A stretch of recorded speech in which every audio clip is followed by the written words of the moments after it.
إن الحمد لله نحمده ونستعينه ونستغفره ونؤمن به ونتوكل عليه ونعوذ بالله من شرور أنفسنا ومن سيئات أعمالنا من يهده الله فهو المهتدي فلا مضل له ومن يضلله فلا هادي له ونشهد أن لا إله إلا الله وحده لا شريك له ونشهد أن محمدا عبده ورسوله يا أيها الذين آمنوا اتقوا الله حق تقاته ولا تموتن إلا وأنتم مسلمون يا أيها الناس اتقوا ربكم الذي خلقكم من نفس واحدة وخلق منها زوجها وبث منهما رجالا كثيرا ونساء واتقوا الله الذي تساءلون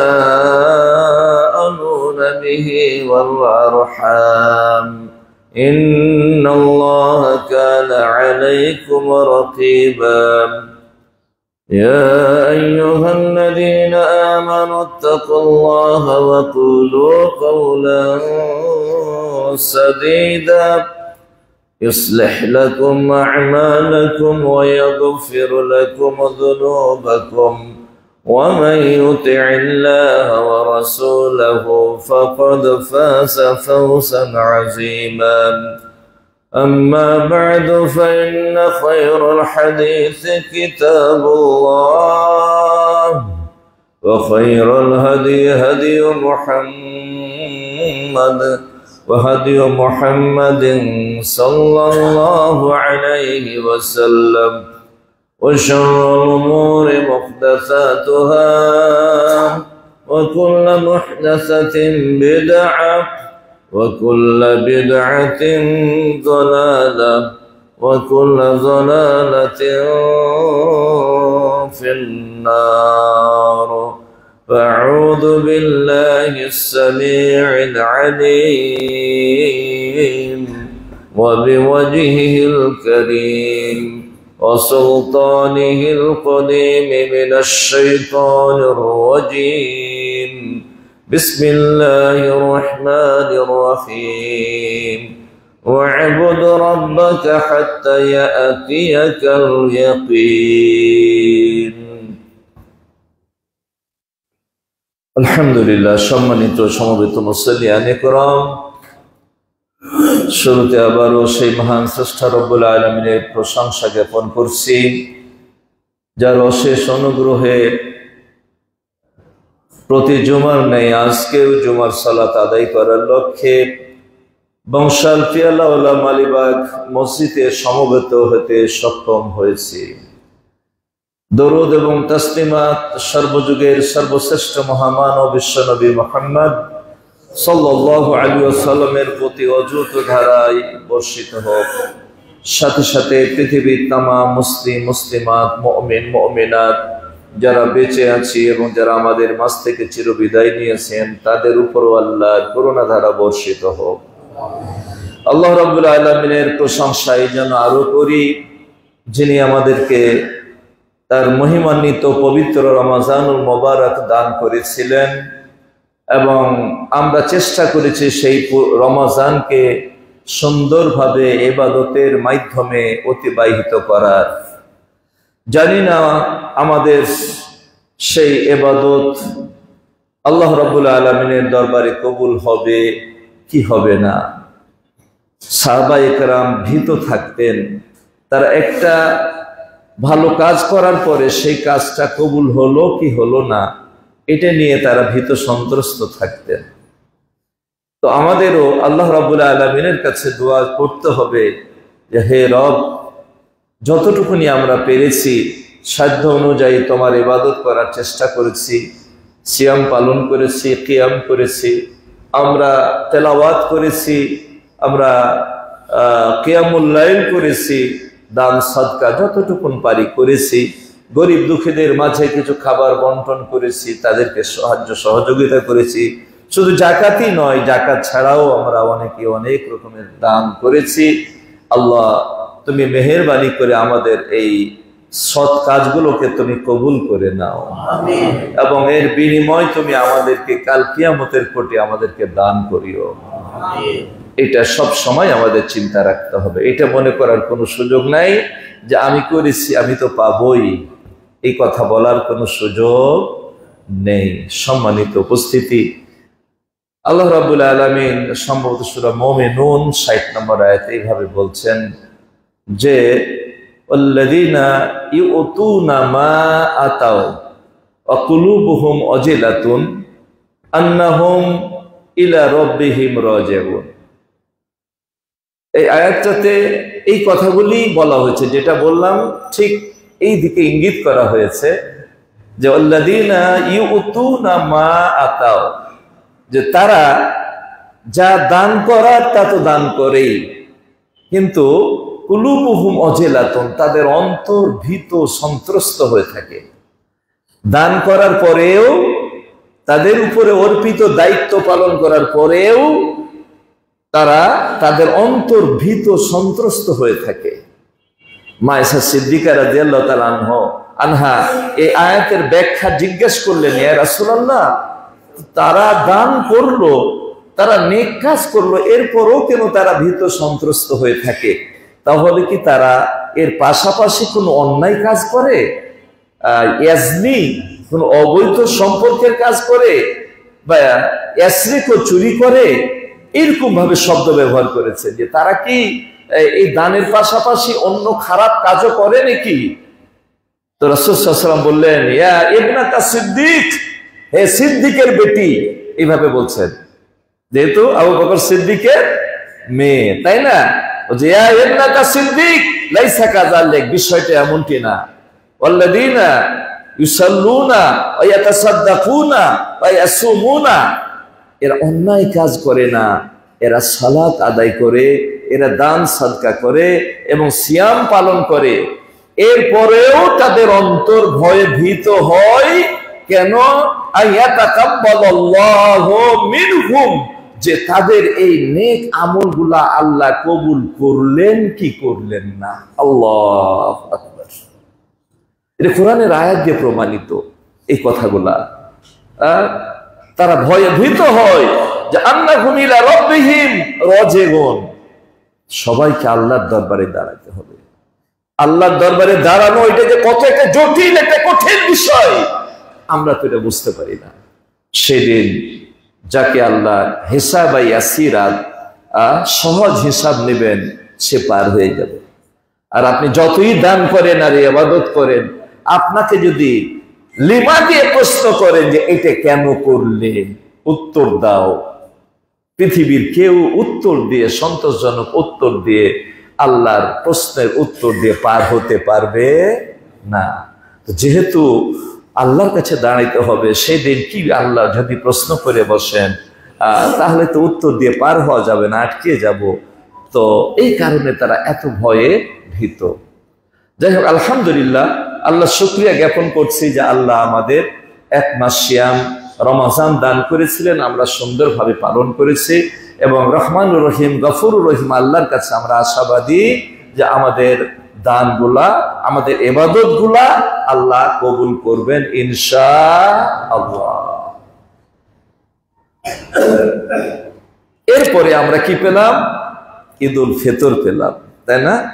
আনন্দের দুটা উৎসব আল্লাহ আমাদেরকে দান করেছে। আপনারা ঈদের মাঠে আমরা আলোচনা করেছি বা ঈদ নিয়ে কথা বলেছি, সেদিনও আমি কিছু কথা বলেছি আপনাদের সামনে। ঈদুল ফিতর, ঈদের একটা আনন্দ। তো ঈদের আনন্দটা কার জন্য, এটা আমি আপনাদের সামনে একাধিকবার বলছি, তাদেরই জন্য যারা পুরা রমজানুল মোবারকটাকে ইবাদতের মাধ্যমে, নেক কাজের মাধ্যমে, সৎ কাজের মাধ্যমে অতিবাহিত করেছে, সিয়াম, কিয়াম, তেলাওয়াত, সাদাকাত এবং নিজেকে অপরাধ থেকে মুক্ত করে নিতে পেরেছে, নিজের জীবনের গুনাহগুলোকে ক্ষমা করিয়ে নিতে পেরেছে, তাকওয়ার গুণ অর্জন করতে পেরেছে, তাওবা ইস্তেগফার করেছে, নিজেকে একেবারে নিষ্পাপ নিষ্ক্লুষ করে ফেলেছে, আজকে তাদের জন্য ঈদ। এবং ঈদের দিনে ঈদ মানে কি? আনন্দ। আমরা আলোচনা করেছি ঈদ মানে আনন্দ, ঈদ মানে ফিরে ফিরে আসে। কারণ ঈদের এই আনন্দটা প্রতি বছর আমাদের মাঝে ফিরে ফিরে আসে, তার জন্য তাকে ঈদ বলা হয়। ঈদের দিন আনন্দ করবেন, এটাই স্বাভাবিক, কিন্তু আনন্দটা করবেন কিভাবে? এটাই হলো প্রশ্ন। ঈদের আনন্দ কি বিজাতীয় সংস্কৃতির অনুকরণে করবেন? ঢোল ঢাক পিটিয়ে, তবলা বাজিয়ে, গানের মূর্ছনা দিয়ে এইভাবে ঈদের আনন্দ করবেন? এবং সাথে প্রয়োজন হলে কিছু মূর্তি, কিছু ছবি, কিছু ওই যে মঙ্গল শোভাযাত্রা হয় না? মঙ্গল শোভাযাত্রা হয়। মঙ্গল মানে কি? দুর্গা দেবীকে বলা হয় মঙ্গলা দেবী, মানে কল্যাণের দেবী। যে শোভাযাত্রার মাধ্যমে দুর্গা দেবী রাজি হয়ে আমাদের উপর আশীর্বাদ মঙ্গল করবে, সেই শোভাযাত্রাকে বলে মঙ্গল শোভাযাত্রা। মঙ্গল প্রদীপ, যে প্রদীপ জ্বালালে দুর্গা দেবী খুশি হবে এবং আমাদের প্রতি কৃপা করবে, তাকে বলা হয় মঙ্গল প্রদীপ। তা আমরা তো সবই নিয়েছি, তাদের কিছু বাকি রাখিনি। আমাদের জন্মদিনও মঙ্গল প্রদীপ, যত বছর তয়টা প্রদীপ জ্বালানো হয়, এটা ইতিহাস আছে বাংলাদেশের মাটিতে। তো ঈদের আনন্দটা কি করবেন? তাদের মতো ঢোক ঢাল পিটিয়ে করবেন? তাহলে তো সারা রমজান মাসে রমজানের তাকওয়া অর্জন করে আপনার লাভটা কি হলো? এটা দুটা কারণে হয়। এক, যে আসলে আমরা মুসলিম, ইসলাম বুঝি না। আমরা মুমিন, ঈমান কাকে বলা হয় বুঝি না। আমরা নিজেদেরকে দিনদার মনে করি, কিন্তু দিন বুঝি না। দিন শব্দের অর্থ জানি না, ঈমান শব্দের অর্থ জানি না, ইসলাম শব্দের অর্থ জানি না, কিন্তু আমরা মুসলিম। একটা অজ্ঞতার কারণে। এটার জন্য দায়ী কে? আমি যদি আমার সন্তানকে দিন শিক্ষা না দিই, কাল কিয়ামতের কোর্টে আমি আটকা পড়ে যাব। কাল কিয়ামতের কোর্টে আটকা। আজকে কিছু কথা আপনাকে একটু বলি, খেয়াল করবেন। এর আগে কোনোদিন বলিনি, আজকে আপনাদের সামনে আমি বলছি। একটা হাদিস আছে যে রাসূল সাল্লাল্লাহু আলাইহি ওয়াসাল্লাম বলছেন, ইয়াতি আলান নাসে জামানুন, এমন একটা সময় আসবে যে সময়ে মসজিদ ভর্তি মুসল্লি থাকবে, ইউসাল্লুন, মসজিদ ভর্তি মুসল্লি থাকবে, তারা সালাত আদায় করবে, লাইসা ফিহি মুমিনুন ওয়াহিদ। রাসূল বলছেন এই মসজিদ ভর্তি মুসল্লিদের মধ্যে একজন ঈমানদার পাওয়া যাবে। কি বুঝবেন আপনি? এখানে কি উত্তর দেবেন আপনি? এটা রাসূলের হাদিস, হাদিসটা গ্রহণযোগ্য হাদিস, জয়ীফ হাদিস না। মুসল্লি একাধিক রিওয়ায়াত আছে, একাধিক রিওয়ায়াত আছে। মসজিদ ভর্তি মুসল্লি থাকবে, নামাজও আদায় করবে, কিন্তু একজনও মুমিন খুঁজে পাওয়া যাবে না। আচ্ছা, ইবনে উসাইমিন, বিন বাজ, নাসিরউদ্দিন আলবানী তাদের মতে ঈমান ভঙ্গের অনেকগুলো কারণ আছে। তার মধ্যে 10টা কারণকে অনেকে তাদের বইয়ে স্থান দিয়েছে। তার 10ম নাম্বার কারণটা, ঈমান ভঙ্গের 10ম নাম্বার কারণটা আপনাকে একটু শোনাই। 10ম নাম্বার কারণটা হচ্ছে আল ইরাজু আনিদ-দ্বীন লা ইয়াতাআল্লামুহু ওয়া লা ইয়া'মালু বিহি। বলছে দিন শিক্ষা থেকে মুখ ফিরিয়ে নেবে, সেটা দিন শিক্ষাও করবে না, সেই অনুযায়ী আমলও করবে না। তো আমরা যারা আমাদের সন্তানদেরকে দিন শিক্ষা দিলাম না, আমি তো ঈমান থেকে আউট হয়ে গেলাম। এটা আমার কথা বলছি না, ওই যে 3জন বড় বড় যারা বিশ্বের মধ্যে যে কয়েকজন, যদি 5 জন গণেন, তাদের 3 জনকে গুনতে হবে। তো তাদের উক্তি যে দিন থেকে মুখ ফিরিয়ে নিলাম, বড় বড় ডিগ্রি অর্জন করলাম, কিন্তু দিন শিক্ষা দিলাম না, মানে দিনকে অবজ্ঞা করলাম। আজকে এই সন্তানেরা যারা ঈদের দিনে আনন্দ মিছিল করার নামে গান ঢাক ঢোল পিটাই, শয়তান খুশি হয়ে যায় আর বেজার হয় আমার আল্লাহ। এবং এখানে নানান রকম ছবি প্রতিমূর্তি নিয়ে মিছিল করে শোভাযাত্রার মতো। এক নম্বর যে এইগুলা ব্যাপারে এরা আসলেই দিনের ব্যাপারে একেবারে অজ্ঞ। ও অজ্ঞ আর বাপও অজ্ঞ। দিনের ব্যাপারে ও অজ্ঞ আর বাপও অজ্ঞ আর গোষ্ঠী অজ্ঞ, না হলে এরকম ঘটনা ঘটাতে পারে না। আর একটা বিজাতীয় কালচারের প্রতি আমরা বেশি আগ্রহী হয়ে পড়ি। বিজাতীয় কালচারের প্রতি আমরা আগ্রহী হয়ে পড়ি। ওরা যা করে আমরা মনে করি যে এর মধ্যেই আনন্দ সবকিছু। না, ঈদের আনন্দ কিভাবে আপনি উদযাপন করবেন সেটাও আপনার ইসলাম থেকে নিতে হবে। ঈদের আনন্দ স্টার্টিং শুরুটা রাসূল কিভাবে করেছেন এটাও তো হাদিস আছে। ইয়াখরুজু ইয়াউমাল ফিতরি ওয়াল আযহা ইলাল মুসাল্লা আউয়ালু মা ইয়াবদাউ বিহিস সালাত। ঈদের আনন্দের সূচনা হবে মাবুদের দরবারে সিজদার মাধ্যমে। এক মাস আপনি সিয়াম পালন করেছেন, আল্লাহ আপনাকে তৌফিক দিয়েছেন, প্রথম কাজ হবে আল্লাহর শুকরিয়া আদায় করা। যে আল্লাহ, অনেককেই রমজানে নিয়ে নিয়েছো, অনেককে রমজান শুরুর আগেই তুমি তোমার কাছে নিয়ে নিয়েছো, কিন্তু আমাকে এক মাস তুমি রমজান আদায় করতে দিয়েছো, যতটুকু পেরেছি ইবাদত করেছি। আল্লাহ প্রথমেই বলতে হবে কি? আলহামদুলিল্লাহ। এই যে তৌফিক আল্লাহ আপনাকে দিয়েছেন, আল্লাহ শুকরিয়া আদায় করে ঈদের আনন্দের বহিঃপ্রকাশ ঘটাতে হবে সিজদার মাধ্যমে। আউয়ালু মা ইয়াবদাউ বিহিস সালাত। প্রথমে রাসূল ঈদের আনন্দের সূচনা করতেন সিজদার মাধ্যমে, আর আল্লাহর বড়ত্ব ঘোষণার মাধ্যমে। তাকবীর ওয়ালে তুকাব্বিরু ওয়ালে তুকমিলুল ইদ্দাতা ওয়ালে তুকাব্বিরুল্লাহ আলা মা হাদাকুম লাআল্লাকুম তাশকুরুন, তাই না? তো এই যে শুকরিয়া আদায় করতে হবে, কি করতে হবে? আমরা যখন সিয়ামের গণনা পূর্ণ করলাম, এক মাস সিয়াম রাখলাম, ওয়ালে তুকমিলুল ইদ্দাতা গণনা পূর্ণ করলাম, ওয়ালে তুকাব্বিরুল্লাহ, তখনই কি করতে হবে? আল্লাহর তাকবীর আদায় করতে হবে, আল্লাহর বড়ত্ব ঘোষণা করতে হবে। আর তারপরে কি করতে হবে? শুকরিয়া আদায় করতে হবে। এটা কোরআনের কথা। তো আমাদের ঈদের আনন্দটা এইভাবে। আল্লাহ রাব্বুল আলামিন যারা এই ঈদ আনন্দ মেলা করতে গিয়ে মিছিল করেছে, আল্লাহ তাদেরকে বুঝ দান করো, আল্লাহ তাদেরকে হেদায়েত দান করো।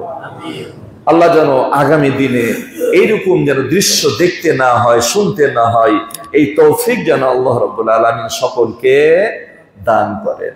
সম্মানিত উপস্থিতি, আল্লাহ রাব্বুল আলামিন বললেন, ওয়া'বুদ রাব্বাকা হাত্তা ইয়াতিয়াকাল ইয়াকিন। ইবাদত, আমরা ঈদের রমজান মাসে আমাদের ইবাদতের মাত্রা একেবারে বেড়ে গেছে, আলহামদুলিল্লাহ। প্রতি বছরই আমরা দেখতে পাই মসজিদ যেন কানায় কানায়, জায়গা নাই, মসজিদে জায়গা নাই, একটু দেরি করলে আর জায়গা পাওয়া যায় না। আলহামদুলিল্লাহ, কি যে সুন্দর পরিবেশ, তাই না? কত চমৎকার। ইবাদতের মাত্রা বেড়ে গেছে। সবাই আমরা যতটুকু পেরেছি ইবাদত করার চেষ্টা করেছি। কিয়াম, সিয়াম, তেলাওয়াত, দান, সাদকা করেছি। দেখুন, এই তেলাওয়াতে, দান, এই যে এক মাসের যে আমরা যে ইবাদত করলাম, এখন রমাদান চলে গেল, আমরা কি আমাদের ইবাদত গুলো কি বন্ধ করে দিব? আচ্ছা, আল্লাহ রাব্বুল আলামিন কি আমাদের শুধু রমজানের মাসের জন্য আমাদের রব, নাকি সব সময়ের জন্য আমাদের রব? সব সময়ের জন্য আমাদের রব। তাহলে সব সময়ের জন্য যদি রব হয়, তাহলে রবের ইবাদত কি খালি রমজানেই করব আর গুলা করব না? না, আপনাকে সব সময় ইবাদতে মগ্ন থাকতে হবে। ওয়া'বুদ রাব্বাকা, তুমি তোমার রবের ইবাদত করো, হাত্তা ইয়াতিয়াকাল ইয়াকিন, তোমার মৃত্যু আসা পর্যন্ত। রমজান মাসে সকাল থেকে সন্ধ্যা পর্যন্ত কিছু জৈবিক চাহিদা পূরণ থেকে আমরা নিজেকে সংযত রাখি। সূর্য অস্ত থেকে শুভে সাদেক থেকে সূর্যাস্ত পর্যন্ত, তাই না? এই সংযমের জীবন কি মুমিনের জন্য শুধু রমজানের মাসেই? এই রমজান মাস ঝগড়া বিবাদ করিস না। তাহলে কি রমজানের পরে কোমর বেঁধে ঝগড়া করা যাবে কি? না, করা যাবে না। তাহলে রমজানের ইবাদতের মাত্রাটা বেশি এবং ফজিলত বেশি, বারাকা বেশি, সবকিছু রহমত বেশি। এই এক মাস রমজানের মাধ্যমে আপনার দিয়েই আপনার জীবনটাকে পরিচালিত করবেন। এই জন্য রমজানটা, এই যে দেখেন না, আমরা ঘড়ি, এখন তো সব ব্যাটারি ঘড়ি হয়ে গেছে। আগের ঘড়ির হিসাব যদি আমরা ধরি, তাহলে আমাদেরকে প্রতিদিন একবার করে চাবি দিতে হতো, তাই না? এই ঘড়ি আমিও ব্যবহার করেছি, আপনারা সবাই ব্যবহার করেন। এখন এই ঘড়ি পাওয়া যায় না, প্রতিদিন চাবি দেয়। চাবিটা কেন? চাবিটা এই জন্য সারাটা দিন যেন 24টা ঘন্টা আপনাকে সুন্দর মতো টাইম দেয়। তো এই ঘড়ির দিয়ে যদি উদাহরণ দিই, তাহলে আপনার এই প্রতিদিন চাবি দিবেন, প্রতিদিনের ইবাদত, এই যে সালাত 5 ওয়াক্ত সালাত কেন জানেন? একটা চাবির কাজ করবে। আপনি 5 বার মাবুদকে যখন সিজদা দিবেন, তখন 24 ঘন্টা আপনি মাবুদকে আর ভুলবেন না, রবকে ভুলবেন না, রবের ইচ্ছা অনুযায়ী আপনার জীবনকে পরিচালিত করবেন। এরপরে বছরে একবার আবার ওই ঘড়িটাকে ওয়াইলিং করতে হতো, এটা আপনারা জানেন। বছরে একবার ওয়াইলিং করতে হতো। কেন? যে ময়লা টয়লা গুলো পড়ে গেছে, সুন্দর মতো টাইম যেন দেয়, তাই ময়লা পরিষ্কার করে স্পিরিটে ডুবিয়ে রেখে সমস্ত পার্টস খুলে আবার পার্টস গুলা জয়েন করে ওয়াইলিং করতো। মানে ওর মধ্যে যে ত্রুটি বিচ্যুতি গুলা দূর করে দিয়ে নতুন একটা শক্তি সঞ্চয়, যেন পুরো একটা বছর ঘড়িটা সুন্দর মতো চলে। তো এই আপনাকে ওয়াইলিং করা, আপনার জীবনের যত রকমের ভুল ত্রুটি অন্যায়, এই গুনাহের ময়লা যেগুলা জমে গেছে আমল নামাতে, সবগুলাকে পরিষ্কার করে দিয়ে নতুন শক্তিতে শক্তিমান করে, ইমানের শক্তি বৃদ্ধি করে, তাকওয়ার শক্তি বৃদ্ধি করে, যেন বাকি একটা মাস সুন্দরভাবে আল্লাহর ইবাদত করতে পারেন। ঠিক এই জন্য রমজান আপনাকে আল্লাহ দান করেছেন। অতএব রমজানে ইবাদত করব আর বাকি সময় ইবাদত করব না, আসলে তা নয়। এই প্রশিক্ষণটা, এই রমজানের শিক্ষাগুলা আমাদের জীবনে কাজে লাগাবো, এটাই হচ্ছে কি রমজানের উদ্দেশ্য। এবং এখান থেকে আমাদের শিক্ষাগুলো গ্রহণ করতে হবে। কোরআনের মাস, রমজানে কোরআন তেলাওয়াত করেছি, রমজান শেষ, এখন কোরআন মাজিদকে জুজদান দিয়ে এমন করে বাঁধবো, আবার রমজান না আসলে খুলবো না, বা কেউ যদি মরে তখন খুলবো। হুজুর বলছে যে কোরআন মাজিদে এত ধুলা কেন?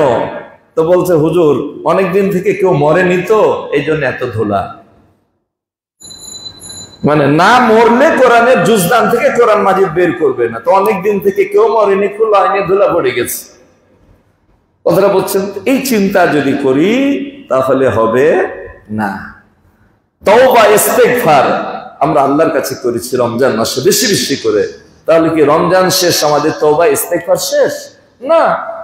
আপনি বুখারী শরীফের হাদিস খুলে দেখেন না, রাসূল সাল্লাল্লাহু আলাইহি ওয়াসাল্লাম প্রতিদিন 70 বারের উপরে তওবা করেছেন, আর মুসলিমের হাদিসে 100 বারের উপরে তওবা করেছেন। কে? রাসূল সাল্লাল্লাহু আলাইহি ওয়াসাল্লাম। তাহলে কি তওবা, রমজান তওবার মাস, এটা ঠিক আছে, কিন্তু শুধু কি রমজানই শেষ? না, এই তওবার প্রশিক্ষণটা আমার বাকিটা জীবনে অ্যাপ্লাই করব, এই জন্যই রমজান মাস আল্লাহ পাক আপনাকে আমাকে দান করেছেন। প্রতিদিন রাসূল 100 বারের উপরে তওবা করেছেন। তাহলে কি খালি রমজানের সীমাবদ্ধ রাখলে চলবে? না, চলবে না। দানশীলতা, দান করেছি রমজানে, রমজান শেষ অনেকে দানের হাত বন্ধ করে দেয়। তাহলে এই গরিব মিসকিনেরা খাবে কি? 11 মাস কিভাবে চলবে? আল্লাহ রাব্বুল আলামিন আপনাকে অনেক সম্পত্তি দিয়েছেন, আপনার জন্য শুধু নয়। আমি তো সবসময় বলে থাকি, আপনার আশেপাশের প্রতিবেশী যারা গরিব আছে, খেতে পায় না, অসহায়, তাদের বাড়িতে তাদের নিজ দায়িত্বে তাদের খাবার পৌঁছে দিবেন। এটা ধনীদের দায়িত্ব, কিন্তু এই দায়িত্ব আমরা কয়জন পালন করি? তাই শুধু রমজানে রাসূল ঝড়ের গতিতে দান করেছে, আমরা ঝড়ের গতিতে দান করলাম, তারপরে একবারে ঝড় বন্ধ হয়ে গেল, না, তা করলে চলবে না। গতি থাকতে হবে। রমজানে বেশি দান করেছে, অন্য মাসে রমজানের মতো নাও হোক, কিন্তু দানের এই অভ্যাসটাকে একেবারে চালিয়ে যেতে হবে, এটাকে বন্ধ করার কোনো সুযোগ নাই। কিয়ামুল লাইল, ফরজ সালাতের পরে সবচেয়ে গুরুত্বপূর্ণ সালাত হচ্ছে কিয়ামুল লাইল। এই রাত্রে যদি পড়েন তা আমরা বলি তারাবি, ওই রাত্রে পড়লে বলি তাহাজ্জুদ। নামাজ একটাই, কিয়ামুল লাইল। তো এই কিয়ামুল লাইলের অভ্যাস রমজানে আপনি করেছেন, এই শুধু রমজানে পড়ার জন্যই তো কিয়ামুল লাইল না, রমজানের কিয়ামুল লাইলের যে প্রশিক্ষণটা নিয়েছে আপনি বাকি জীবনেও এই কিয়ামুল লাইলটাকে জারি রাখবেন, এই জন্য এই প্রশিক্ষণ। আপনি কন্টিনিউ পাচ্ছেন না, আপনি সপ্তাহে একদিন কিয়ামুল লাইল করেন, এরপর আস্তে আস্তে বাড়ান, যে সপ্তাহে 2 দিন করেন, এরপরে 3 দিন করেন। দেখবেন যখন মায়া বসে যাবে, কিয়ামুল লাইলের যে মজাটা পেয়ে যাবেন, তখন আর আপনি নিজে থেকে একদম ছাড়বেন না। খাওয়া ছুটে গেলে কষ্ট লাগবে না, কিন্তু একদিন কিয়ামুল লাইল যদি জাগতে না পারেন, সকালে উঠে আপনাকে কষ্ট লাগবে, যা আজকে কি হলো, আমি রাতে কিয়ামুল লাইলটা করতে পারলাম না, আপনারই কষ্ট লাগবে। এই অভ্যাস আপনাকে করতে হবে। কোরআন মাজিদ তেলাওয়াত করেছি, এই কোরআন আল্লাহ আল্লাহ আল্লাহ, এটা আল্লাহর কালাম। আল্লাহর সাথে যদি আপনি কথা বলতে চান তাহলে কোরআন মাজিদ পাঠ করেন, কারণ এটা আল্লাহর কালাম। কোরআন মাজিদ তেলাওয়াত করা মানে আল্লাহর সাথে কথা বলা। যে কোরআন 2 ভাবে কথা বলবে, সপক্ষে আর বিপক্ষে। সপক্ষে যার কথা বলবে সে জান্নাতে যাবে, আর বিপক্ষে যার কথা বলবে তাকে জাহান্নামে যেতে হবে। আপনাকে চিন্তা করতে হবে কোরআন মাজিদের সাথে আপনার ব্যবহারটা কেমন। আপনার পক্ষে কোরআন কাল কিয়ামতের কোর্টে কথা বলবে তো? যদি বলে আপনি মনে করেন যে না বলবে, তাহলে আলহামদুলিল্লাহ, আলহামদুলিল্লাহ আপনি বেঁচে গেছেন। আর যদি মনে করেন যে না, ধরেন যে কেউ কোরআন পড়তেই পারলো না, কোরআন পড়তেই পারলো না, তা আপনি নিজে বাবা হয়ে বলেন আপনার ছেলে কোরআন শেখালেন না, আপনি কোরআন পড়তে জানেন না, ওদিকে ইংলিশ বা ওদিক খুব ভালো লেখাপড়া করেছে, আচ্ছা বলেন আপনার ছেলের পক্ষে কথা বলবে না বিপক্ষে? তা আপনার ছেলেকে আপনি যতই ভালোবাসেন, একে মানুষ করছেন জাহান্নামে পোড়ানোর জন্য, ওকে জাহান্নামে যেতেই হবে। কারণ কোরআন যার বিরুদ্ধে কথা বলবে, পৃথিবীর কোন শক্তি তাকে জান্নাতে নিতে পারবে না, রাসূলের সুপারিশ পর্যন্ত কবুল হবে না। আমি বলে থাকি এই কথাগুলো, বারবার বলে থাকি, কারণ আপনাদের মনে যেন একটু যেন প্রেরণা জাগে যে আমার ছেলেটাকে কোরআন শেখাতেই হবে। আগে কোরআন শিখবে, তারপরে দুনিয়া শিখবে। আগে দিন শিখবে, তারপরে দুনিয়া শিখবে। ওই 190 বছরের ইংরেজদের যে কাঠামো, ওই চিন্তা চেতনা আমার মাথা থেকে বের করে ফেলতে হবে। এখনো অনেক ধনী মানুষ মনে করে দিন শিক্ষাটা ফকিরি বিদ্যা মনে করে, নাউযুবিল্লাহ। ওর ঈমান তো তখনই শেষ, ওর ঈমান তখনই শেষ যে আল্লাহর বিদ্যাকে বলবে ফকিরি বিদ্যা, বা অনীহা প্রকাশ করবে, বা অবজ্ঞা করবে, বা শিখাবে না। তো আমি বললাম যে কোরআন শিখাননি, ডক্টরেট ডিগ্রি নিয়েছেন না, জাহান্নামের জন্য তৈরি করেছেন, খাইয়ে দাইয়ে বড় করছেন, জাহান্নামে তাকে জ্বলতেই হবে। তাহলে আপনার সন্তানের প্রতি তো আপনার ভালোবাসা, এটা ভুয়া ভালোবাসা। এই ভালোবাসা দিয়ে পরকালে পার পাওয়ার কোনো সুযোগ নাই। অতএব কোরআন মাজিদের সাথে সম্পর্ক রাখতে হবে। আপনি প্রতিজ্ঞা করবেন যে আমার বাড়িতে যে সন্তান জন্ম নিবে, কথা বলার সাথে সাথে আগে কোরআনের জ্ঞান আপনি দিবেন। কোরআন পড়তে জানে না, তার আমার বাড়িতে ভাত নাই, বের হয়ে যেতে হবে আমার বাড়ি থেকে। এবং আপনি যদি সোচ্চার হন, 1 পৃষ্ঠা হলো কোরআন পড়তে হবে। যারা কোরআন পড়তে জানে প্রতিদিন 1 পাতা, আধা পাতা, 1 আয়াত হলো কোরআন মাজিদ পড়ার পরে ঘুমাইতে পারবা, তার আগে ঘুমার সুযোগ নাই। সারা দিনের মধ্যে যে কোনো একটা সময়ে কোরআন মাজিদ খুলে হাত দিতেই হবে। এই পরিবেশ আপনি তৈরি করতে পারেন, এই পরিবেশ তৈরি করতে পারেন। আর একটা জিনিস তৈরি করতে পারেন, এটা আমি দেখেছি 2-1টা বাড়িতে, যে অনেক বাড়িতে ট্রানজিস্টার রেডিও, ট্রানজিস্টার টিভির আওয়াজ হয়, গান হয়, বাদ্যযন্ত্র হয়, বাড়িতে গান হয়, এমন ভাবে গান হয় যে সবাই শুনে, গান লাগাই দিয়েছে, চলছে গান বাড়িতে, নাউযুবিল্লাহ। ওই গানের জায়গাতে একটা কোরআনের সূরা লাগাই দেন, সকলে শুনুক, অভ্যাস হোক। বাড়িতে আল্লাহর রহমত নাজিল হোক। যেখানে কোরআন তেলাওয়াত হয় সেখানে কি হয়? হাফফাতহুমুল মালায়েকা, ফেরেশতা এসে ঘিরে নেই। নাজালাত আলাইহিমুস সাকিনা, প্রশান্তি নাজিল হয়। হাফফাতহুমুল মালায়েকা, গাশিয়াতহুমুর রাহমা, আল্লাহর রহমত ঘিরে ধরে। আল্লাহু আকবার। তো এটা আপনি অভ্যাস করতে পারেন ছেলে মেয়েদেরকে অভ্যস্ত করার জন্য। আস্তে মিষ্টি সুর দিয়ে একটা কোরআনের তেলাওয়াত যদি জুড়ে দেন, কাজও করছে, কোরআনের তেলাওয়াত চলছে, শুনছে, আস্তে আস্তে কোরআনের দিকে ডাইভার্ট করা সহজ হবে আপনার জন্য। ছেলে মেয়েদের কোরআনের সুর শোনা একটা অভ্যাসে পরিণত হবে। এটা আপনি করতে পারেন। আল্লাহু আকবার। সম্মানিত উপস্থিতি, তাই আসুন আমরা সিয়াম পালন করেছি, আল্লাহ রাব্বুল আলামিন যেন আমাদের সিয়ামগুলো কবুল করে নেন। সম্মানিত উপস্থিতি, আর বেশি কথা বলা যাবে না। দ্বিতীয় খুতবাতে একটা হাদিস বলে আমি শেষ করে দেবো। আখিরু দাওয়ানা আলহামদুলিল্লাহ রাব্বিল আলামিন।